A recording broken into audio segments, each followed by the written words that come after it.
ભગવાન જેના ઘરે આવ્યા હોય, ભગવાન પહેલી વાર ગઢપુરમાં આવ્યા અને ત્યારે ગઢપુરનું દ્રશ્ય કેવું હશે કે ગઢપુરના લોકો, એ ત્યાંની બહેનો, એ યુવાનો, એ બાળકો અને કવિએ શબ્દો લખ્યા છે આધુનિક જમાનાના કવિઓ. ઢોલિયા ઢળાવો ઢોલિયા ઢળાવો આસનિયા બીછાવો આજ મારે આંગણે પધારશે સહજાનંદ સ્વામી.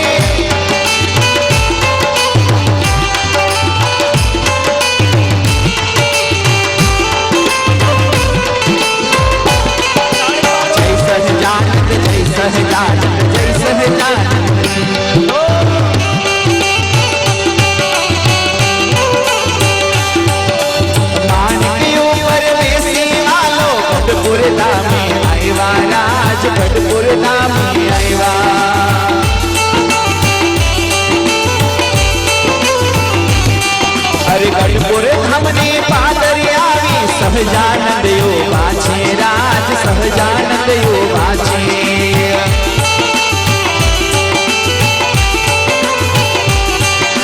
સંતો ભક્તો રાજી થાય, સંતો ભક્તો રાજી થાય, દર્શન કરતા આનંદ થાય. આજ મારે આંગણે પધારશે સહજાનંદ સ્વામી. જય સહજાનંદ, જય સહજાનંદ, જય સહજાનંદ. ઢોલિયા ઢળાવો આસનિયા બીછાવો આજ મારે આંગણે પધારશે સહજાનંદ સ્વામી. એ નાચો.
हर कुमकुम केरा तिलक लीधा, छोखले वधाव्या राज, छोखले वधाव्या.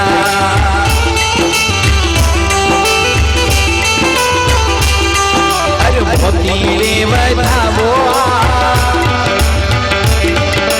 मोतीरे वधावो आरती उतारो आज मारे आंगणे पधारશે સહજાનંદ સ્વામી. જય સહજાનંદ, જય સહજાનંદ, જય સહજાનંદ, જય સહજાનંદ, જય સહજાનંદ, જય સહજાનંદ.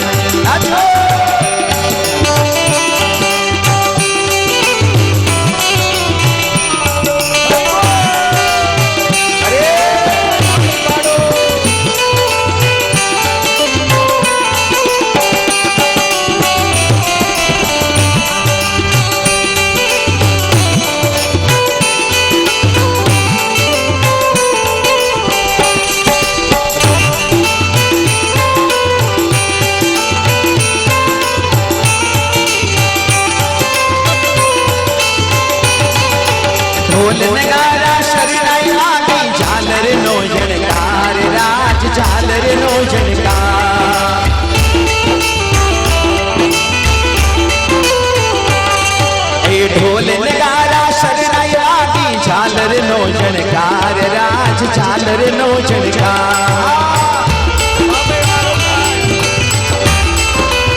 मनोहर लागे छे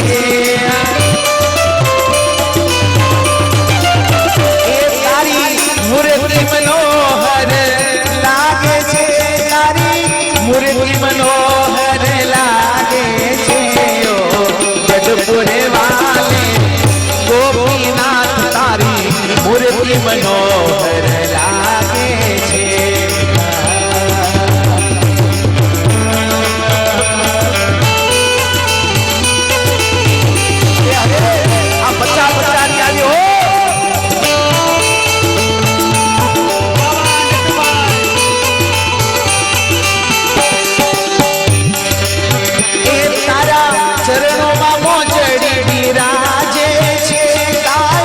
सोनेरी चूरवाड़ हो पेछे ए तारा चरणों में मोजड़ी विराजे छे सोनेरी चूरवाड़ हो पेछे तारा अंग पर झरे कसी अंग पर झरे कसी जामो छे तारी मूर्ति मनोहर लागे छे ओ गढ़पुर वाले गोपीनाथ तारी मूर्ति मनोहर लागे छे आ मनमन हा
अक्षरधाम जेवो गढ़पुर छे तारी मूर्ति मनोहर लागे छे ओ गढ़पुर वाले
भक्तो जीवन में उतारे छे तारा वचनो संतो हम जावे छे हरि भक्तो जीवन में उतारे छे तारा अलौकिक गुणेला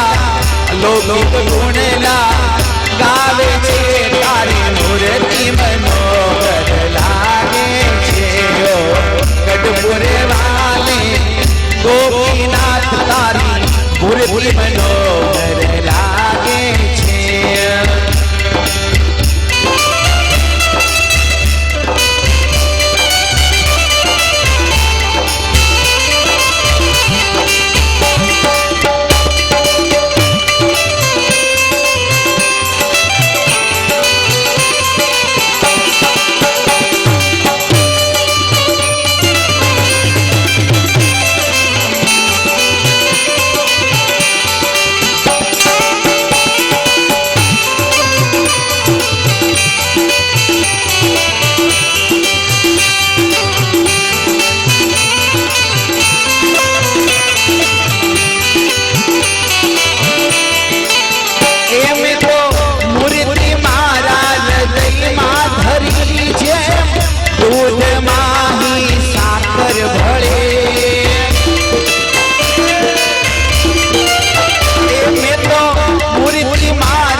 अनुपम पद में पामी गयो तारी मूर्ति मनोहर लागे छे ओ गढ़पुरे वाले गोपीनाथ हो गोपीनाथ हे गोपीनाथ तारी मूर्ति मनोहर मूर्ति मनोहर मूर्ति मनोहर लागे।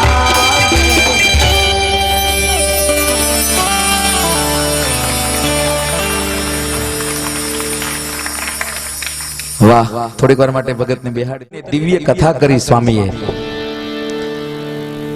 જો કે સ્વામીને મેં ઘણી વાર સાંભળ્યા હતા, પણ મહેળાઓની અંદર જે કથા કરી છે, હામાં બેઠા છે એટલે વખાણ નથી કરતો હરિભક્તો, પણ તમારા ભાગ્ય બહુ હારા છે. તમારા ભાગ બહુ હારા છે. લોકો કાંક મેળવવા માટે 4 ધામની યાત્રા કરવા માટે જાય છે, હારા સાધુને જોવા માટે, ભગવાનની મૂર્તિના દર્શન કરવા માટે, પણ તમને પાદરમાં જે મળ્યું છે ને ભાઈ, એ અદ્ભુત છે. નકર મારા પરિવારમાં કોઈ ભજન કીર્તન ગાતું નથી, મને વારસામાં આવ્યું છે, પણ મોહાળમાંથી આવ્યું છે, અહીંથી નથી મળ્યું. એમ સંતોની જે દેન છે ને ભાઈ, એ અદ્ભુત વારસો છે. હજી મહેળાવના એ 1.5 વર્ષ થયું હશે, કથાના 7 દિવસો હજી અમને વિસરાતા નથી. ગમે ત્યાં કથા હોય, હરિસ્વરૂપ સ્વામીનું આગમન હોય, થોડીક વાર માટે હાજરી આપવા એવા હોય, પણ અમારી ટીમ અને જેને સાંભળ્યા હોય, અમે એવી રાહ જોતા હોય કે સ્વામી થોડીક વાર માટે ખાલી બોલે. પાછું બોલવું કેવું? જો ઘણાને છે ને ભાઈ ભગવાને ગળું આપ્યું હોય, 2 વસ્તુ ઈ ન કરી શકે, કા ગાઈ શકે ને કા બોલી શકે ને ખાલી વાંચી શકે. કોઈ પણ ભગવાન એક શક્તિ માણસને આપે, અને ઈ જેના જીવનમાં જે વણાઈ ગયું હોય, જેના આચરણમાં જે હોય, અને એ શબ્દનો ઘા કરે ને એમાં સંત હોય. એટલે મેં એક કડીમાં લખ્યું છે કે તેજ ભર્યા મુખડા જેના લાગે સોહામણા, અને ભગવામાં ભગવાન આવ્યા, એ આ ભગવાન એ ભગવામાં છુપાઈને આવ્યા છે. નતર એક ગુરુ હતા, એને એક જ છેલ્લો હતો, એ કે મારી એક જ કરવો છે, જાજા નથી કરવા. એટલે આગળના જમાનામાં મોટરું નહોતી, ઘોડા હતા, ઘોડા માથે ભિક્ષાવૃત્તિ કરવા માટે જવાનું, અને એક છેલ્લો એને મૂંડ્યો, અને ગુરુ ઘોડા માથે બેઠા, છેલ્લો વાહે વાહે. ગુરુએ કીધું ભાઈ તારે ઘોડાને વાહે હાલ્યું આવવાનું, પણ કઈ પડે ને તો ધ્યાન રાખજે, કઈ પડી ન જાય. એમ હાલે જતા હતા ને એમાં ગુરુએ હવારમાં આશ્રમમાંથી થોડુંક ભાતું કરેલું કે ભાઈ રોંઢો થાય, આશ્રમમાં પાછા આવતા વાર લાગે, ઉનાળો ભૂખ લાગે, એટલે ભાતું ઘોડા રે ટીંગાતું હતું. ઈ 4 રસ્તા ભેગા થયા, ત્યાં પડી ગયું. અશોક બાપુ હતા ને તમે ત્યાં, એટલે ઓલાએ જોયું કે ભાતું પડી ગયું, પણ કઈ બોલ્યો નહીં. એમ 1 વાગ્યો, વાવી ગુરુ ઉતર્યા, ઘોડાને ઝુકાડ્યું અને કીધું કે ઓલું ભાથું લટકતું હતું ને, કે તો ઓલા 4 રસ્તા ભેગા થયા ત્યાં પડી ગયું. કે બોલો કેમ નહીં? તમે કીધું તું પડે, ધ્યાન રાખજે. ગુરુ કે ગધેડા એમ ન હોય, જે પડે ની લઈ લેવાનું હોય. તો કે તમારે મને પેલા કેવું જોઈએ ને, પડે એ લઈ લેવાનું હોય. એમ તો કે હું લેવાનું હોય? તો કે મારી લાકડી પડી જાય, મારા સસમા પડી જાય, કોઈ પણ વસ્તુ મારી હોય, પૂજાની સામગ્રી પડી જાય, એ તારે લઈ લેવાની. એ હાલે જતા હતા, કિલોમીટર હાલ્યા, ઘોડા એ કરી લાય, જપાન શાળામાં લઈ લીધી. વળી 2 કિલોમીટર ગુરુ ઉભા રહ્યા, ઘોડું ઉભું રાખ્યું, તદ બોલો આમ લાદ નો ખોબો આવ્યો ભરીને આયલો. ગુરુ કે હું લીધું? લાદ કેમ? કે તમે કીધું નતું પડે એ લઈ લેજે. એ ગધેડા કાંઈક સામગ્રી પડી જાય એ લેવાની હોય. કે એમને તમે લિસ્ટ કરજો, વારે ખેલે કે માથાકૂટ ખોટી કર્યા કરો. ગુરુએ લિસ્ટ કરી દીધું, આટલી વસ્તુ પડે એ તારે લઈ લેવાની. વળી 2 કિલોમીટર હાલ્યા, ઘોડું ભડક્યું, ગુરુ પડી ગયા. ગુરુ પડ્યા ને તે ઝાડામાં ઘરી ગયા. તો ગુરુ સિંહ નાખે, કેલા કાઢ બોલે, લિસ્ટ કાઢ્યું, ખમામાં લખ્યું છે કે તમારું કે નામ જ નથી. કેમ? બડે ભાગ્યમાં અનુશિતન પાવા, આવા સંતનો યોગ જ્યારે અહીંયા મળ્યો છે તમને, એ અદ્ભુત છે. મને હરિસ્વરૂપ સ્વામીની કથા બહુ ગમે. હું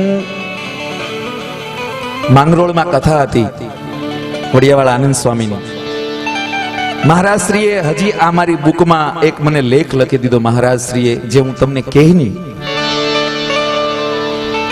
સંપ્રદાયમાં વક્તાઓ ઘણા છે, પણ અમુક અમુક વક્તાની વાણી બહુ દિવ્ય અને મધુર છે, જે સીધો સંપર્ક કરે છે તમારા હૃદયની હારે. હું કોઈ કથાકારની ભેગું મારે જવું હોય તો હું કોઈ દિવસ કોઈને ફોન ન કરું સ્વામી તમારી કથા હોય ને મને લઈ જાજો એમ. પણ એક જ આ હરિસ્વરૂપ સ્વામી છે, હું એને વારે વારે કહું સ્વામી તમારી કથા હોય ને મને કહેજો, હું પેટી લઈને ગાવા આવીશ. શાસ્ત્ર લખે વખાણ કોઈના ન કરાય, પણ શાસ્ત્રએ બીજી બાજુ પણ જવાબ દીધો છે કે સત્ય વાત છુપાવાય નહીં. અને તમને તો ખબર હોય, મારે અહીં કહેવાની જરૂર નથી.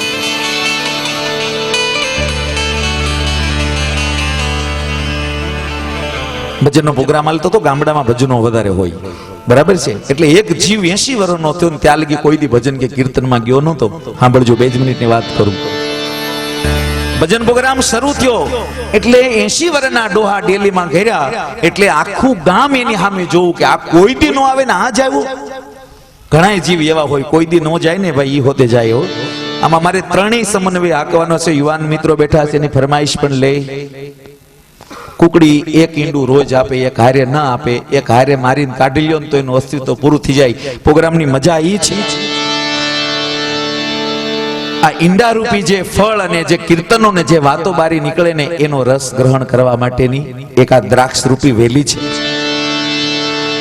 એ જીવ ઘરો ડેલીમાં, પણ એને કઈ ભજન હારે કઈ લેના દેના નહોતું. આ તો માણસ શું ભેગા થયા ઈ જોવા માટે ડોહા અંદર ઘેરા. એટલે ગરદણીના છોકરા 20 વર્ષના દોડ્યા, બાપા આવો આવો, આજ તમે ભજનમાં તમે કીર્તનમાં આવ્યા. હાથમાંથી લાકડી લઈ લીધી, સરસ મજાની આગળ બેઠક બનાવી હતી, ન્યા બેહાર્યા, ભજન શરૂ થયા. અમારે તો શું હોય, તબલા મજીરા બેન્જો બહાટી બોલતી હોય, પણ જીવને ક્યાંય ગોઠે નહીં. એટલે બાપા ઉભા થયા. છોકરા કે બાપા કેમ ઉભા થયા? ભાઈ મને નહીં ફાવે, મારે જવું છે. બાપા ચા મેલી છે, હમણાં ચા પીને તમે વ્યા જજો, પણ થોડીક વાર બેહો. કે નહીં મને નહીં ફાવે, મને જવા. ડેલીએ મૂક્યા, ભલે બાપા આવજો. ઘરે ગયા, ભજનનો કે કીર્તનનો એક શબ્દ જીવને યાદ નથી, પણ 3 વસ્તુ યાદ રહી ગઈ. શું ખબર? કાઠિયાવાડનો હારામ હારો આદર આવકાર. તમે કોઈને ઘરે જાઓ કે ને આવો આવો, બેહો બેહો, અને તમે જાઓ ત્યારે મીઠો આવકાર આપે, આવજો. એ 3 શબ્દો બાબાના મગજમાં ઘરી ગયા. આવો બેહો આવજો, આ સિવાય કઈ યાદ ન આવ્યું. રાતના 2 વાગે બકવાસ ઉપડ્યો. બાપા બકવા મીડા, આવો બેહો આવજો. 5 વાગે બાયું ભેહું દોવા ઉઠ્યું. બાપા હું બકે? ખબર નહીં કોકની ઘરે રાતે ભજનમાં ગયા તા, ત્યાંથી આ લઈ આવ્યા છે. વળી બીજી રાત્રિ આવી, બાપાએ ખાટલો ઢાળી દીધો, હોવાની તૈયારી કરી, નીંદર આવી ગઈ, પણ બકવાસ બંધ ન થયો. 1 દી 2 દી 4 દી 8 દી હવે બકવાસ બંધ નથી થતો. કોઈએ કીધું કે આને દવાખાને લઈ જાઓ. અમરેલી લઈ ગયા, ભાવનગર લઈ ગયા, રાજકોટ લઈ ગયા. આની કઈ દવા મળે ખરી ભાઈ? 6 મહિના સુધી બકવાસ શરૂ થયો. હવે 24 કલાક બકે. ગામ આખું કંટાળી ગયું, ઘરના કંટાળી ગયા. હવે કરવું હું? 8 મકાનની ઓસરી અને છેલ્લા મકાનની ઓસરી બાપાને ખાટલો ઢાળ દે. છોકરાનું વહુ ઘર બંધ કરી પાસ માથે પંખો મૂકીને હુઈ જાય ને બાપા બકવાસ કરે. ધનાઢ્ય ઘર, સંપત્તિ બહુ. ચોર લૂંટારાને ખબર પડી કે આજ આ ઘર ભાંગવું છે, અને રાતના 2:30 વાગે વંડી ઠેકીને પડ્યા. 4 જણા ને બાપા નિંદરમાં છે, પણ બકવાસ શરૂ છે. ચોરે ઠેકડો માર્યો એટલે બાપા કે આવો આવો. બોલા કે આ નવું વંડિયું રોજ ઠેકીશ, કોઈ આવો એમ નથી કેતું. એક જણો કે ભાભો જાગે છે, ઘડી ખખણા ક્યાં ખંતાઈ જાવ, નકર આગળ ગામ ભેગું થાય ને વહા ભાંગશે. પીલો રાડા 4 બે ગયા. બાપા કે બેહો બેહો. ઓલા બેહે, એ વંડી ઠેકીને ભાગ્યા. બાપા કે આવજો. ભગવાનનું નામ જો, ગયેલી સંપત્તિ જો પાછી વાળતી હોય તો આજે એકાદશી નો દિવસ, અને આવા દિવસે જો ભગવાનને ખરેખર યાદ કર્યા હોય, એટલે કવિઓએ આ કીર્તનોમાં લખ્યું છે. અરે